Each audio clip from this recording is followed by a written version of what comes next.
Hey, are you ready for this? Are you ready to get casual? Grab your favorite adult beverage or combustible plant and join us for our roundtable TTRPG discussion. Oh yeah, it's time for Casual Friday. And now, here are your hosts.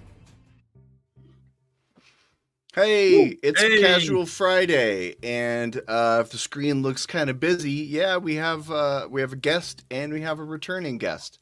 We'll get to that in just a second. Hello, I am Jim Heskett. I am the Chief Branding Officer of Casual Friday Global Enterprises. Nice. Somebody go next. Hey, I'm Ryan. I'm the unpaid intern. I'm Brad Wolf from Diarden. I'm Judd from Short Rest Studios. Thanks for having me today, guys. So, what's up, Judd? What's your deal? What do you mean? What's my deal? Pitch yourself. I don't know. Who are You guys called me here. All right, that's fair. So yeah, I mean, I'm a TTRPG YouTube host like the rest of you guys. I love to try new systems. I talk a lot about different kinds of game systems. I try not to get too angry about D&D because people still watch D&D videos. But but yeah, I enjoy doing that. I enjoy running games. I run some games at a local game store. I run some games at my house. I'm into all kinds of stuff, man. And I make dungeon tiles. These are not done yet. This is the special pink dungeon, is what this is. So. That's the Mind Flayer section of the dungeon. Yes. And Brad is back. Welcome back, Brad. Where you been? Oh, all over the place. Apparently, lots of crazy stories being spun by Jim and Ryan in my absence. So that's always fun. We vetted every source. That's all I can say. Yeah. So starting off, the first thing I want to do is I put a secret segment on the agenda. These guys don't know what's about to happen, but thought, just because of the last few weeks and looking forward to the next few weeks, there's been so much chaos in the TTRPG hobby, specifically the D&D parts of it. There's been so much newsworthiness and chaos and drama and things getting worse in YouTube video thumbnails that I wanted to just start us off with a little bit of positivity. And so what I want to do is we're going to have a little debate, and I'm going to be the moderator. Brad and Ryan are our debaters, and Judd will be the judge. And what we're going to debate real quick is who would win, 104 giant rats or one level 20 Marshall character. I know Marshall's misspelled. This is not my meme. It's from Chafing Armor. So Brad and Ryan, each of you need to pick a side in this debate. I've already decided. Ooh. The typo kills it for me, man. Well, Okay, I'll take the rats then. Okay. Come on, Judd. Try to be a little more impartial than that. You're the judge. Judge Judd. I've been called that. People used to think that was my name when I was like in third grade, so that was fun. Thanks, guys. Thanks for bringing back those memories. Yeah. Appreciate that. Oh, That's what we're here for, triggering. So, Brad, you're taking the Marshall character? I thought Ryan was taking the Marshall. Oh, okay. Ryan's taking the Marshall character? Oh, I'm taking the rats because that's... Oh, you're taking the rats. All right, so I'll take the Marshall. the Marshall. Okay, so here's how this is going to work. You will each have 45 seconds apiece for your opening statements. Oh, I want to put this up here to make sure everyone knows what we're talking about. I made it very official. You'll each have 45 seconds for your opening statements, and then you will there'll be a 45-second rebuttal and another final 45-second rebuttal. So you each get 2 turns at the microphone. So who's going first? I'll go first. I don't need 45 seconds. Let's go. All right. All right. Bring it.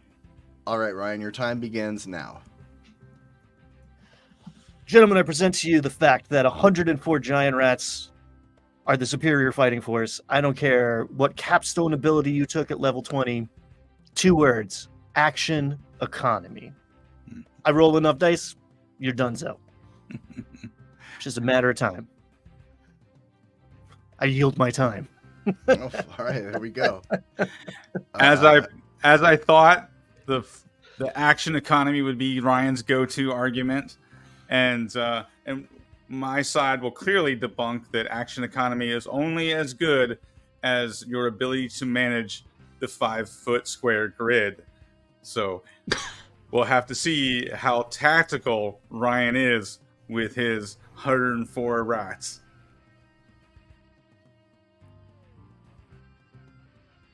That it? That's my opening statement. Yeah. Okay. We need All like right.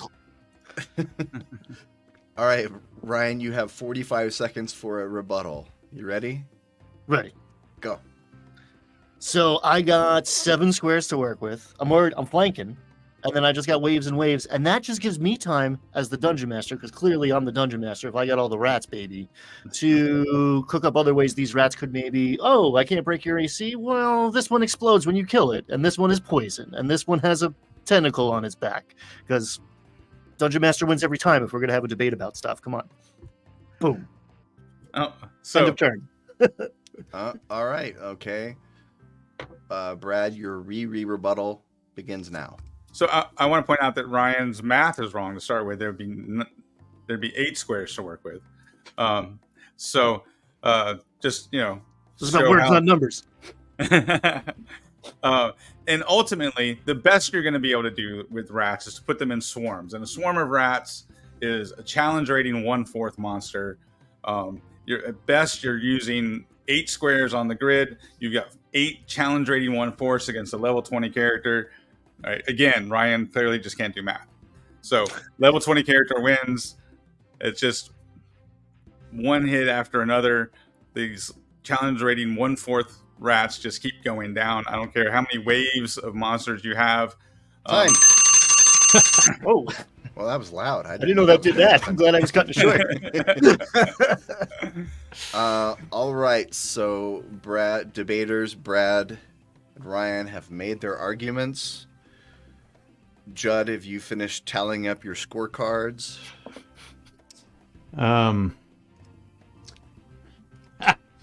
I think even with their superior numbers, I think the rats are going down. Think so, huh? Yeah. All right. Yay, debate's over. That was amazing. I win.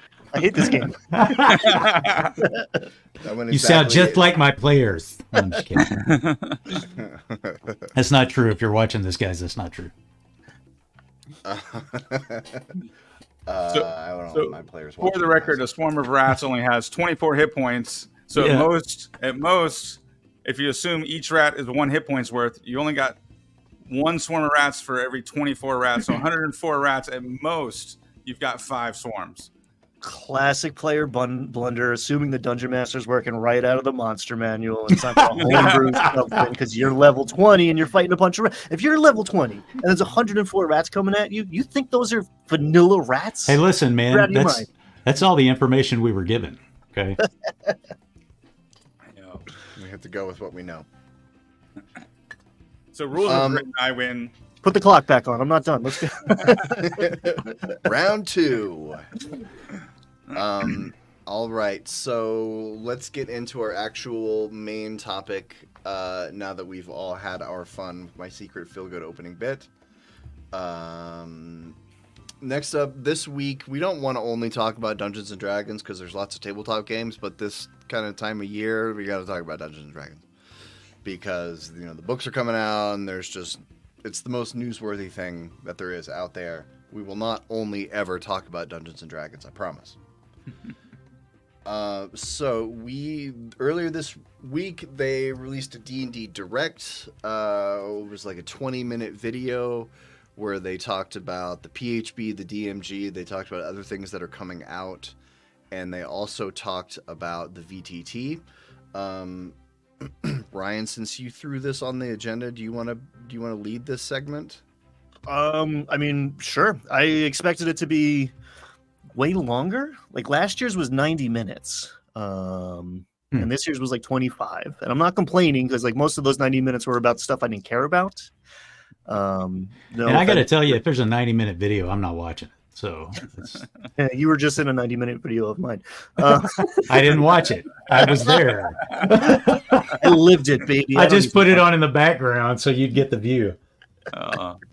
Brian, you didn't want an owlbear plushie?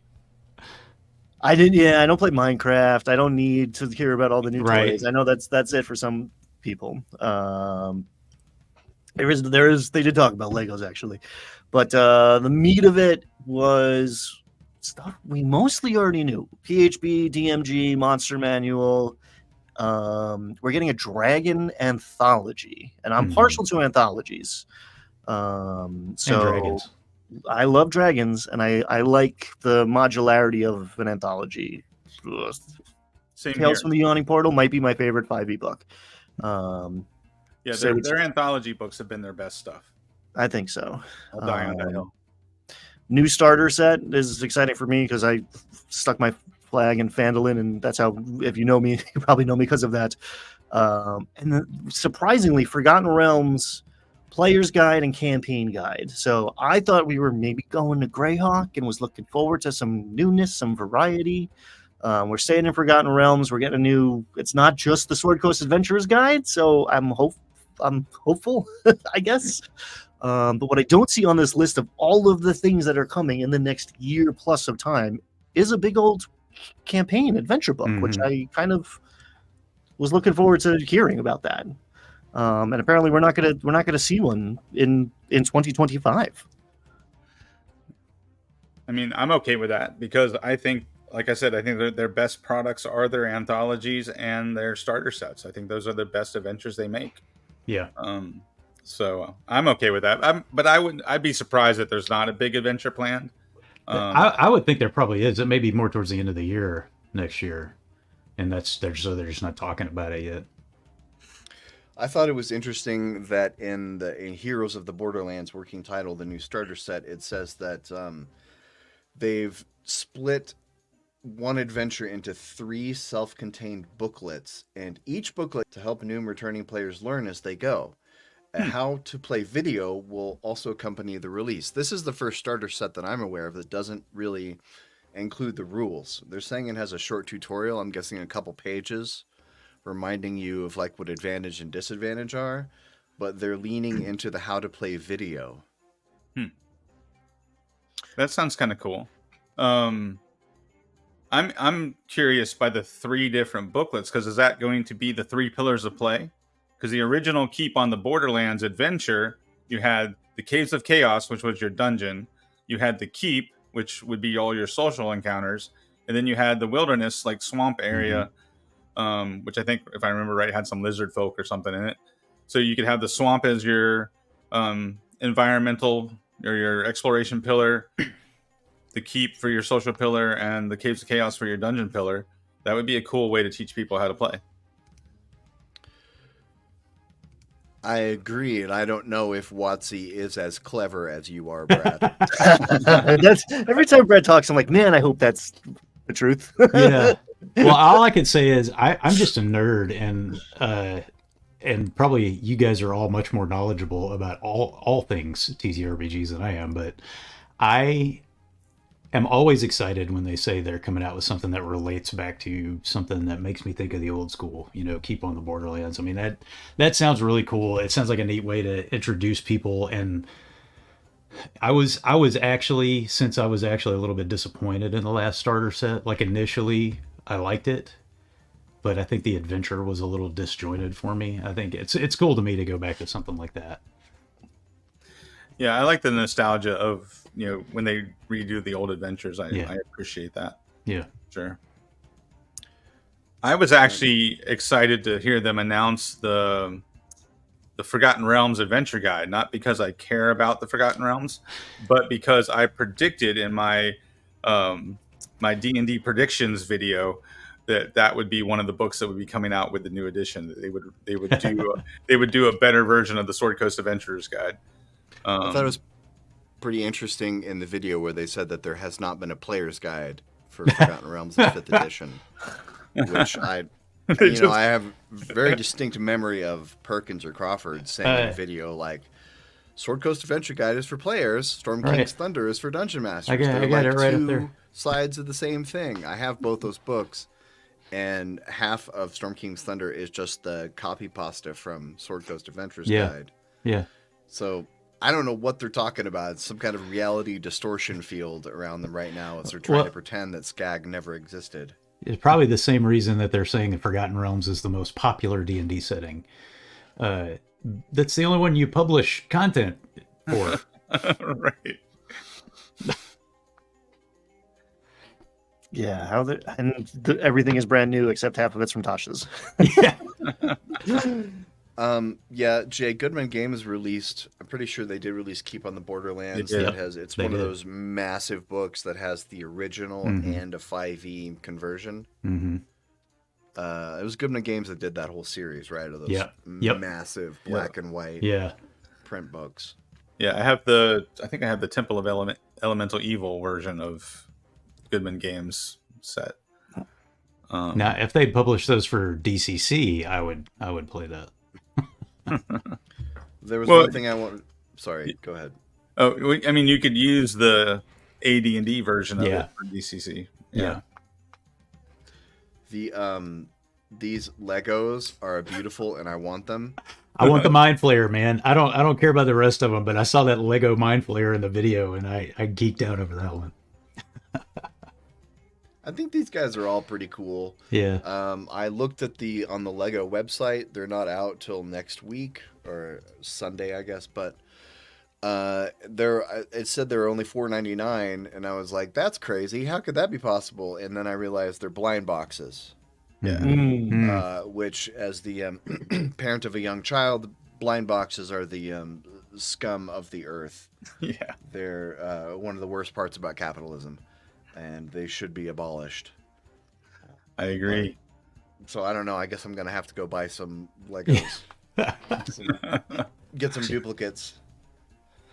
Yeah. I don't know if your kids are like mine, Jim, but like you could buy the specific ones you wanted if they were available, and the kids are going to mix and match them, and they're going to look totally different by the end of the day anyway. Right. Yeah. Yeah, that's fair. That's fair. If you want a collection, you're going to have to buy your own and put them on a high shelf. Yeah, I have a couple of those Lego sets that I glued together so I would make sure nothing ever happened to them. I did that. All right, Lord Business. One of them still got broken anyway because, small children. Do you guys want to talk about the VTT segment? Because there was a long segment in the back half where they talked all about the VTT. It looks good. I mean, I'm not going to play it because I don't use VTTs. But, I mean, it looks like they're making a good product. This is the first time watching that video. I mean, I've of course seen footage of it. That's not the first time we've seen footage of it. But for whatever reason, they did their job pretty well with this video because it actually got me a little bit excited about it, which I'm not,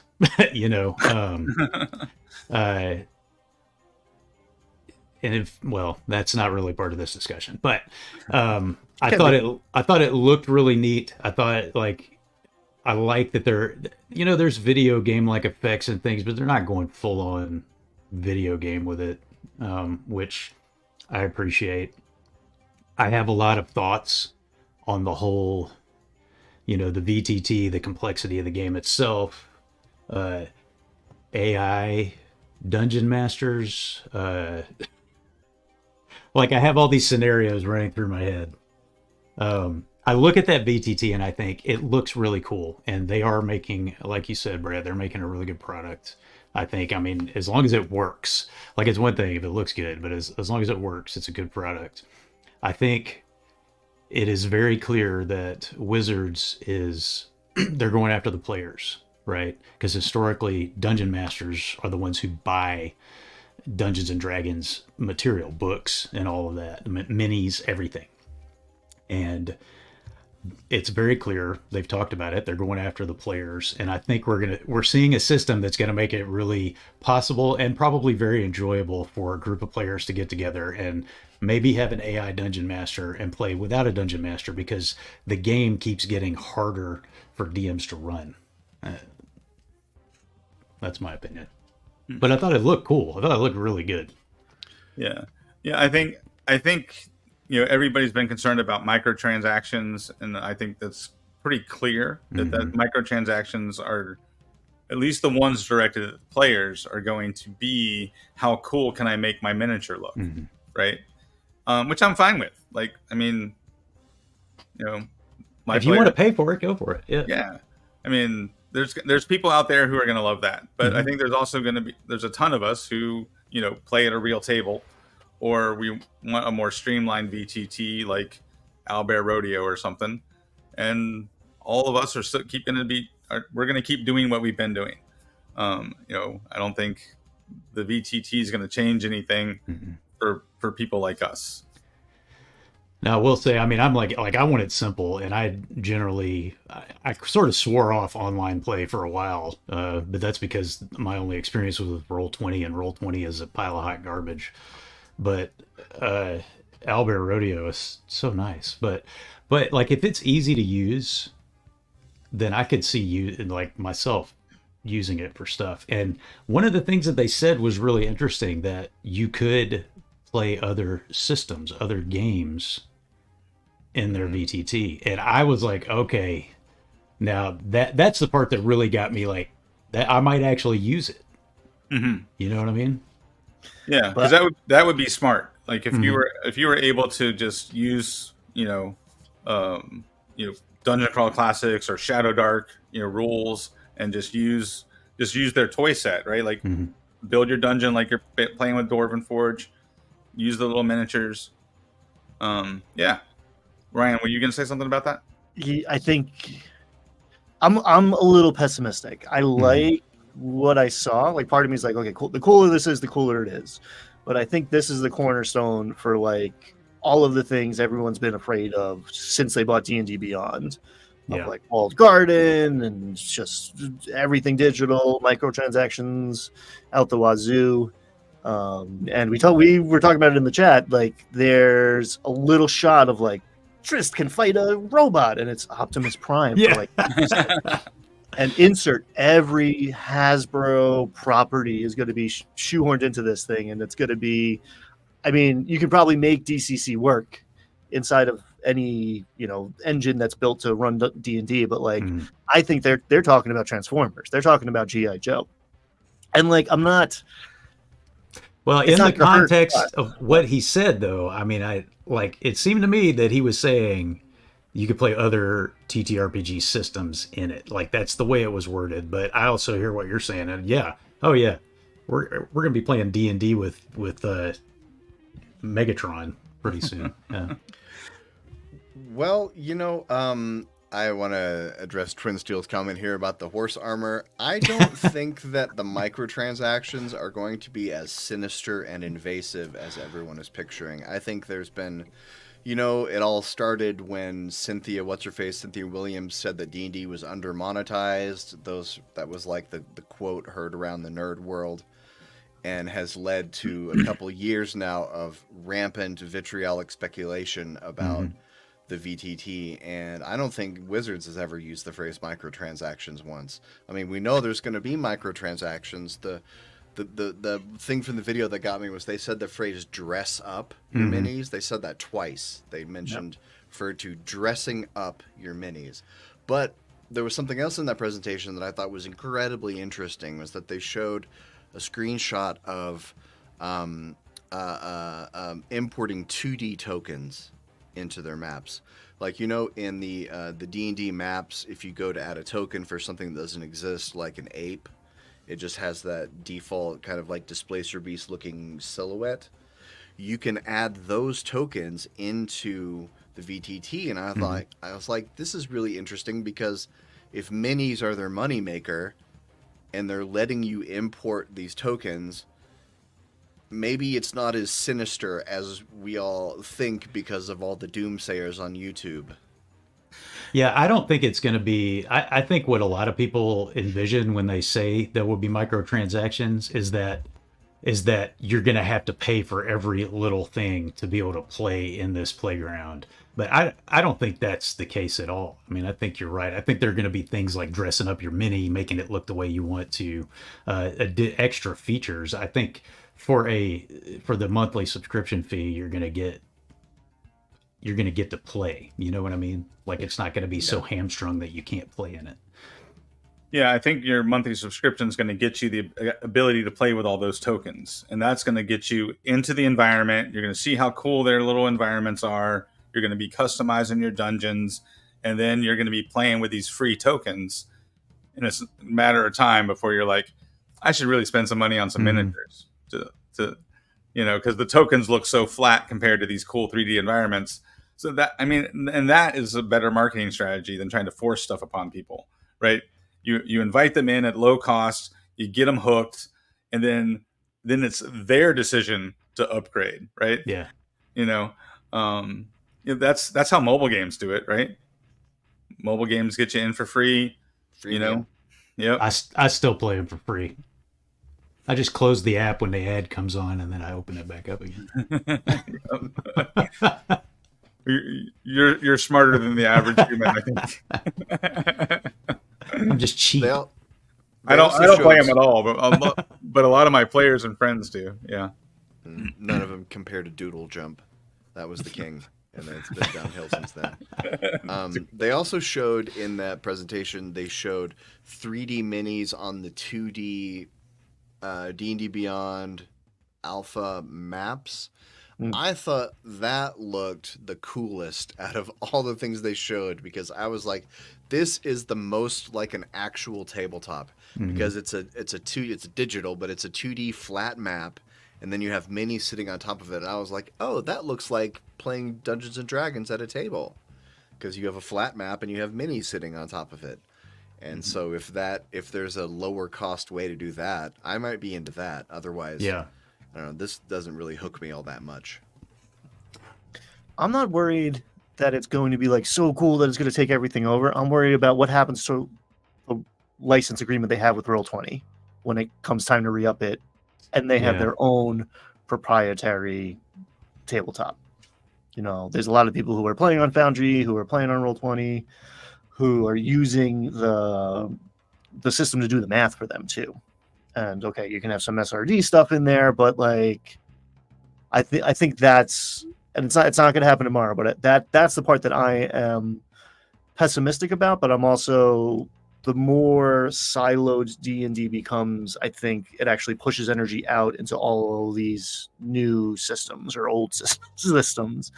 I think some people will be playing D&D in a way that we won't recognize, and you could say that happened 10, 15 years ago to a different generation of people playing D&D.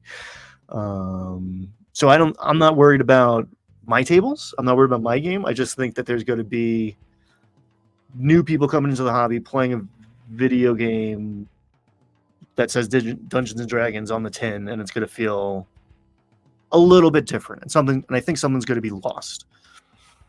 But maybe we get those people into the pipeline to actually experience tabletop RPG.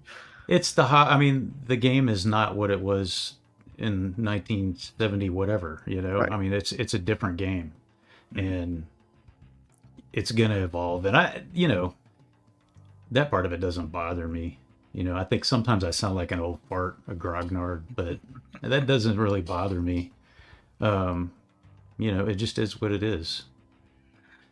Yeah, I remember when I was a kid playing D&D, and in the 80s, early 80s, and like video games were, still looking like, Pac-Man and Space Invaders.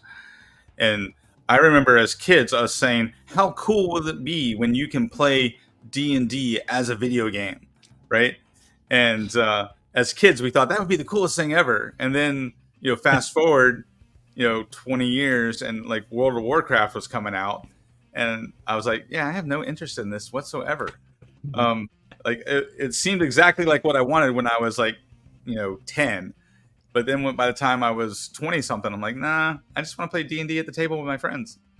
So I mean, everybody has their their preferences, whether it's what edition you play or if you play online, if you don't play online, everybody has their thing. And I think Wizards of the Coast, if they're smart, which if they're smart, they're gonna make as many ways to play as possible. It'd be foolish of them to try to force everybody to play on the VTT. They're still going to make books. I think they're still going to, give other ways to play the game. And that was one of the things in the video that I was impressed by, is they said that the hardback books will be coming to the local game stores first. Yeah. Love to see it. So I hope that's true. I hope they follow through on that. I'm wondering if that means it'll be at Game Nerds. You guys familiar with Game Nerds? No. Yeah, it's like the Amazon of. Oh yeah, yeah, but they also they're based here, and I'm in North Texas, and they're based here, and they have a store in the town I live in, actually, a couple nearby. So they are my local game store. Nice.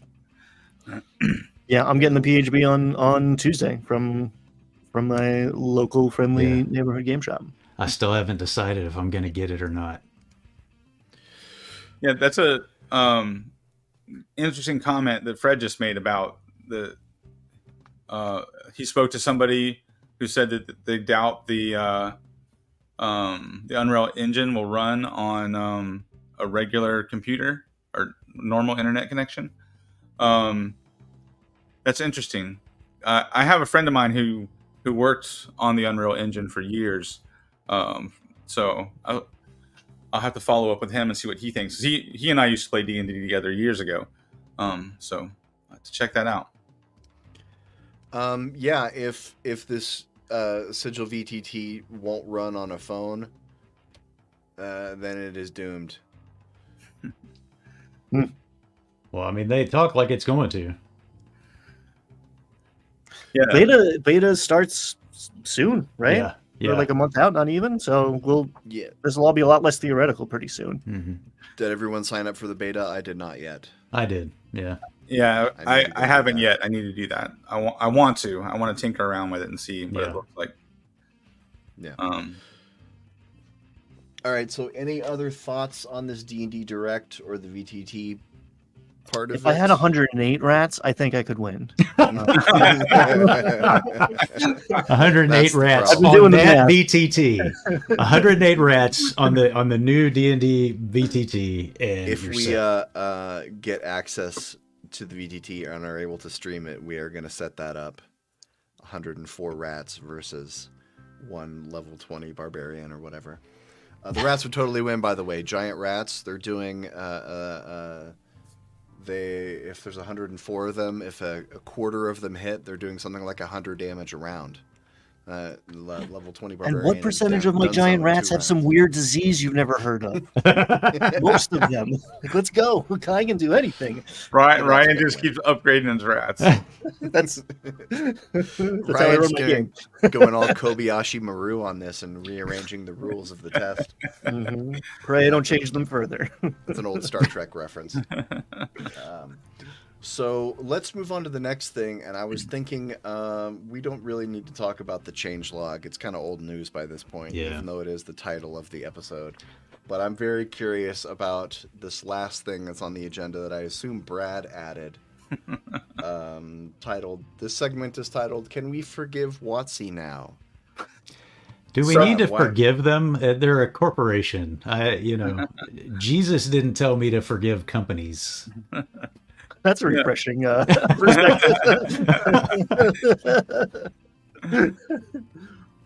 Well, and I guess my thought on like forgiveness isn't about the person deserving forgiveness, right? Yeah. It's about letting go, and that's my thing. Is can we let go, and like just get over the fact that WotC is not a perfect company. They're never going to be a perfect company. And our fate is not tied to their ability to run a corporation, right? They can blunder their corporation as much as they want. That doesn't mean we have to spend our hobby time arguing over comment sections and making clickbaity drama videos, and everybody hating on each other. And I was I made the unfortunate. It wasn't an unfortunate mistake. I commented on two of Ryan's recent videos, and got some pretty scathing comments coming back at me. And I was just like, "Is this where the hobby is right now?" And I did a video a few weeks ago, and it was so funny because I thought nobody's going to watch this, and it was just me talking about, this is where I'm at, and this is what I think the problem with D&D really is. And it was that everybody's arguing about it. That's the problem. Yeah. We shouldn't be arguing about it. It's not worth fighting over. It's a game. It's supposed to be fun. And I get so much crap for that. Like, people aren't arguing. What are you talking about? They argued with whether or not people were arguing. Yeah. And it's just I don't know. I guess it's just the nature of the hobby. Like I'm used to I'm used to every edition, there being edition wars, and people, come out of the woodwork to say, I'm going back to 3.5, or I'm going back to second edition. I'm used to all that. It's just, there's this whole new layer though. It's like, we have to check in every week to see how bad WotC is, messing things up. Yeah. I think it's the internet. I don't think it's the hobby at large. It's easy to confuse the two because we are very much on the internet and the hobby. Then the machine is built to just get the most engagement possible, and hate fuels that machine much faster. Because I screwed up and made what I thought was a funny thumbnail, making fun of the disaster D&D commentary that happens every week. But I thought I made a public service announcement, like, yo, your thing might not work next week if you're not paying attention. I wasn't like, get out the pitchforks, gang. But oh god, did it get angry real quick. And then I might have fed the fire with one of those videos in the middle, just like, easy guys, what's happening here? Well, and that's like I try to be positive. I don't complain. I've pretty much given up on reporting on D&D news on my channel because it either tanks or I get 1 million views and everybody's angry. Right. But like in that video, I was so like, this is what I think. This is how I feel. I want you to have fun. If you like it, go play the game. That's I want you to. And I still, like, people are mad at me because I said I don't like the orc artwork in the new player's handbook. You're off the show. Yeah, thanks. Shouldn't have done that. I feel like that righteous anger is the luxury of the young. I do. And we're all old people here on this screen right now. And that... Listen, Sonny. By and large, D&D and other tabletop games are played by a lot of young people. Our hobby skews pretty young, I think. And so among those people, because of the internet, there's a lot of anti-capitalist sentiment in the hobby, and that gets directed at WotC and at Hasbro. And I don't know. I get it. WotC's definitely not a perfect company. I don't think they do things that are evil. I think they do things that are definitely dumb. Yeah. And self-serving, but that's the whole point of a company, of a corporation. Right. Yeah, and I guess at my age, I've worked for a few companies, some small, some medium, some very, very large-sized. I've worked for companies up to like 3,000 people. And I guess I have some corporate sympathy, I guess is the phrase for how difficult. I know how messy it is inside a large company when you have departments, and it wasn't even 12 months ago that like 10% of all of Wizards of the Coast got laid off, 10 to 20%. And so trying to operate within a large company while there are people who aren't there anymore, you're not sure who to go to talk to about this thing or that thing, and the communication breaks down, and then things get released without that shouldn't have been released because this person didn't talk to that person because they weren't sure if they reported to this person now or that other person because the company also got reorged last week. This kind of stuff happens, and it's a miracle that they're able to put out products at all with that big giant machine of all these, upper West Coast stoners who like playing role-playing games. Just happened to do it right and make a whole bunch of money and got rich and famous. Yep. Yeah, well, and I would describe, Wizards of the Coast as far more clumsy than evil. It's just, like Jim's saying, they just seem to have poor communication, poor organization, and they're just now kind of turning the corner on their PR. Like all last year, their PR was terrible. So I'm nowhere near as offended as people want me to be about WotC. I'm more just like mildly disappointed. That's kind of my mood. Yeah, I will say this time around, like, I got equal amounts of vitriol from people who are like defending WotC, which I had not really. I don't dive into every news thing and controversy, so maybe I just had a blind spot there. But a lot of people were like, "You're you're trying to stir up trouble, and it's fine, and it doesn't matter, and you can just homebrew you can just type it all in, you can enter it into your own database and do it yourself." And it's like, well, yeah, that's why. That's why are you defending that? What's going on here? Why are you mad at me? Yeah, my feeling is, I've said this before, and people argue with me about this too, but I think the people at WotC, I think they love D&D. You know what I mean? Yeah. I think they genuinely love the game, and I think they're stoked that they get to work on Dungeons and Dragons. 100%. I think if there's a problem, it's Hasbro. Which, I mean, it's hard to separate the two, but I think the problem is inherently that this game, I mean, think about where it came from. It was born in the same era as the home computer, and so that's why we call it homebrew, right? It's from the same era and the same culture that gave rise to people building their own computers in their garages. But there's this independent spirit and this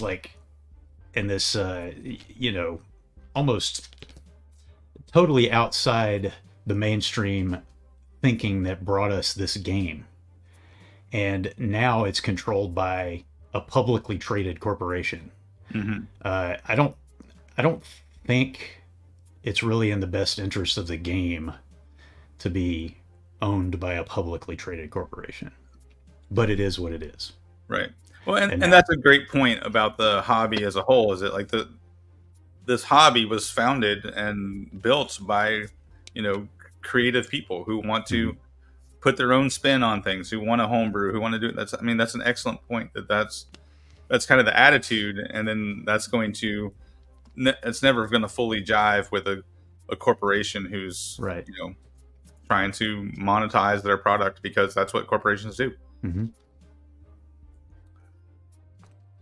And they're beholden to the shareholder, not to their customers.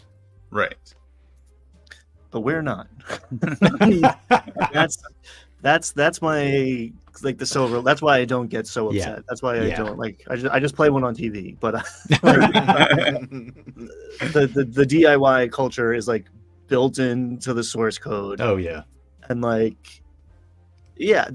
people who invented it got high on their own supply and made a bunch of money and moved to Beverly Hills, and that's why somebody else owns it now. Like this is the part of the story of D&D, right? Like it's Buck Rogers' fault. It's Oh. So we're gonna be fine, guys. It's gonna be cool. Even if Project Sigil is awesome, cool, and if it's terrible, cool. We win either way. Yeah. D&D crashes and burns will also be fine, and there's a million other systems. It's gonna be cool. Yeah, and I guess my admonishment to the community is just like, don't take it out on each other. Like for real. If you like WotC and you want to defend WotC, fine, but do it politely, because the other guy you're arguing with or gal you're arguing with is just another gamer like you, And like, why are we attacking each other over our opinions about what a company is doing wrong, or It doesn't make sense. Because The we're nerd on nerds. nerd violence needs to stop. We're nerds and we yell at each other. That's what we do. That's the old shit, though. I thought we were over that. I don't know, man. I mean, a few years ago, I was in, oh my gosh, what's that huge comic shop in Manhattan? Oh my gosh. Anyway, they're online, right? And God, I can't remember. Anyway, the guy working behind the counter starts yelling at somebody about, I don't know, you know, nerds, some random comic book that nobody cares about. And he's like yelling at this guy. I'm like, come on, man. That's good customer service right there. Yeah, well, and I guess if we look at the Star Wars fandom and the MCU fandom, they're all at each other's throats too. So seems like the only folks who really get along with each other are the Star Trek fans. Star Trek fans seem to be smarter than the rest of us, maybe. Mm-hmm. Oh, okay. Hot take. You heard it There here we go. first, folks. Now, bring your hatred. Feed the algorithm. Star Trek versus Star Wars today on Casual Friday. I don't see Star Trek fans going to war with each other.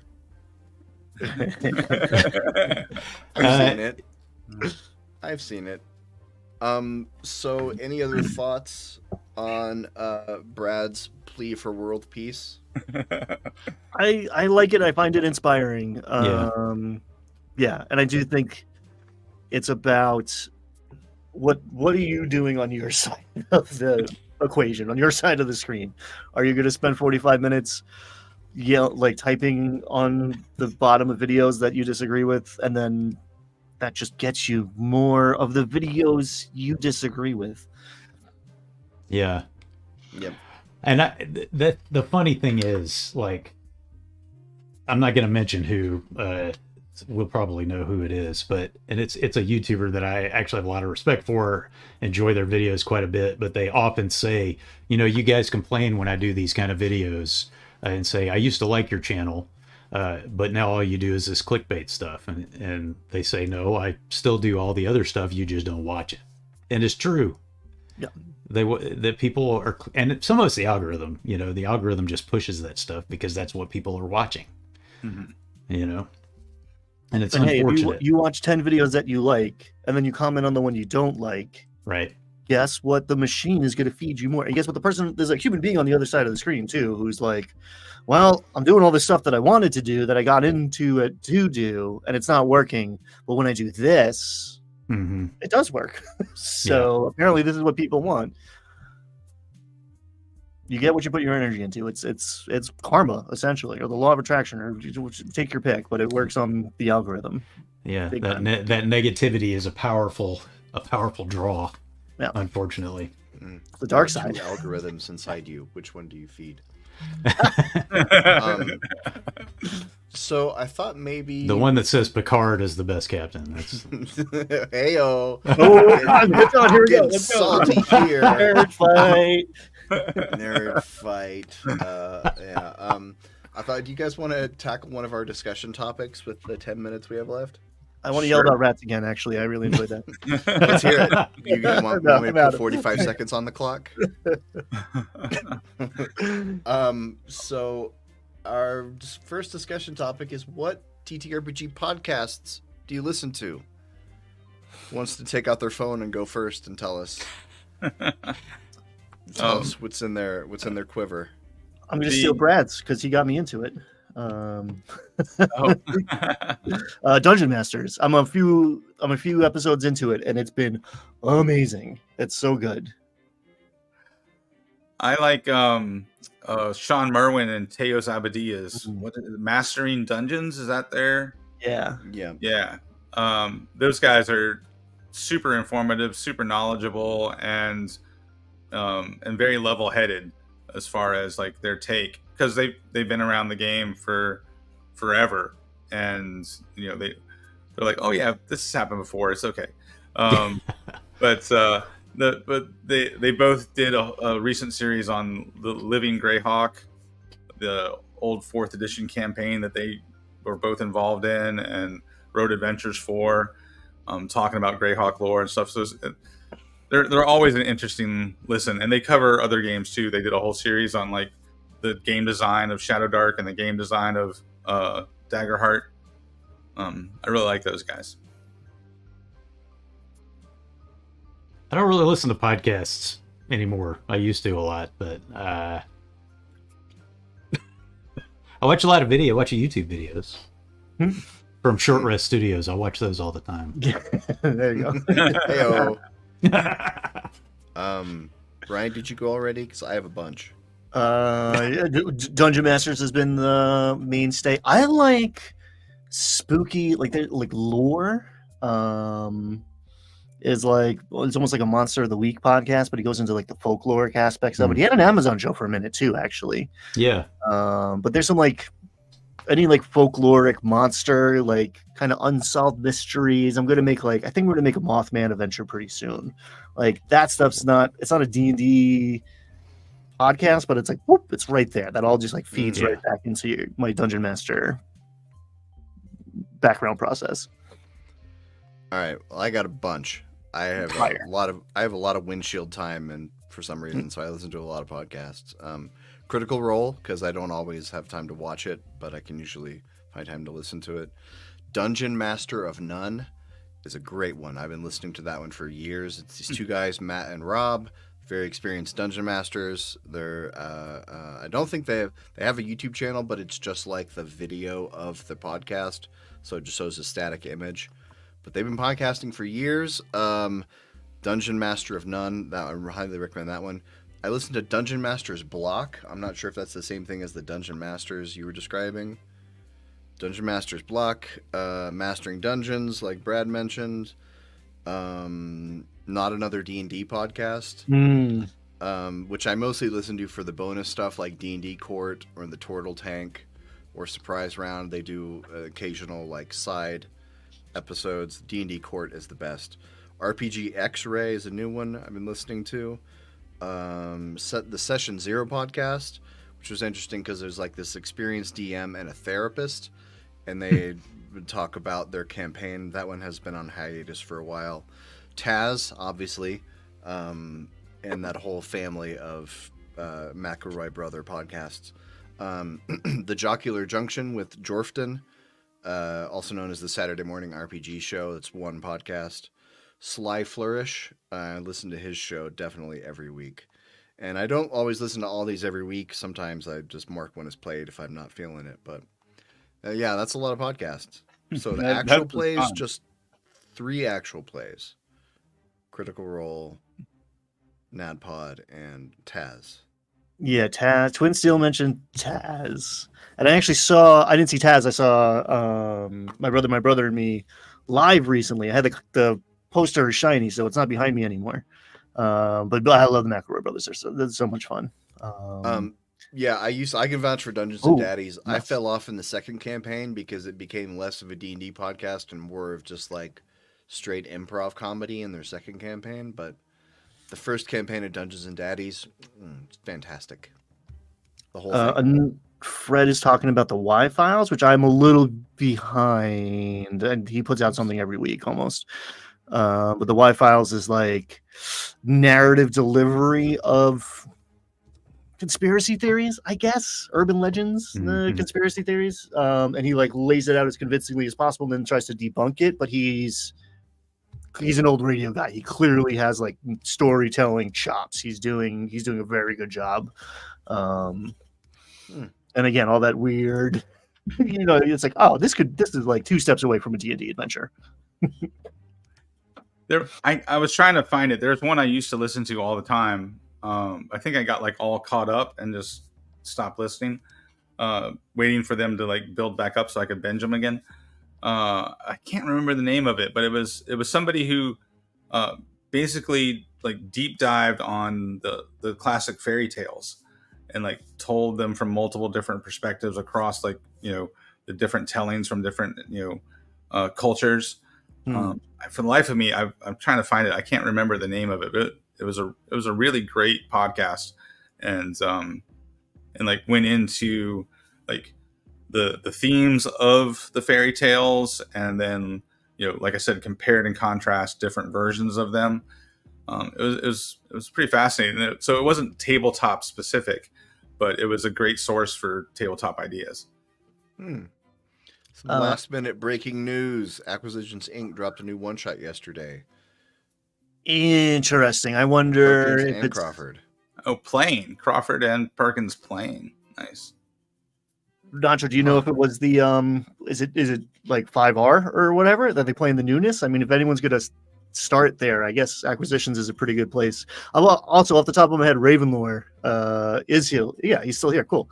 Did a video recently on the Lucaru, which is like the French folkloric werewolf. It appears in Ravenloft, and like again, just like D&D plus all of the origins of the myth question mark, the stories, the legends. So yeah, check out Ravenlore. It's good shit going on over there. Cool. Well, I think we're about done here. So Judd, thanks for joining us, brother. Why don't you tell the people where they can find you? Plug yourself, please. You can find me on YouTube at Short Rest Studios, on Instagram at Short Rest Studios. I'm on Facebook. I'm on X, Twitter, whatever we're calling it these days, at The Short Rest, because Short Rest Studios was sort of not available for some reason. I know, right? If I'd pay and get verified, maybe I could get it. No. But yeah, and shortreststudios.com. It's my website. Thank you guys for having me. It was a lot of fun. Yeah, thanks for being here. So these guys are... I'm not pointing in the right place. That one goes that way, and this one goes that way. These guys are... I'm Brad Wolf from Dire Den. You can find me on YouTube. I'm Ryan Doyle. I'm also on YouTube, and I wrote a book, and it's pretty much done. That's And a physical version of the thing. I'm gonna push a button on Monday once the publisher tells me I can, and maybe it's Tuesday because it's a holiday, but it's coming. Everybody, you can get the book. It's a book. It's a book. It's a thing now. It's an object. I'm excited. Tuesday is That's the so traditional cool. book release day. So, Oh, there you go. Yeah. No. All right. all right. So, hey, thanks for joining us. I'm gonna hit the button to end the stream now, and we're gonna freeze in place, just like that's not the right one. This is the right one. Now here we go. Dun, dun.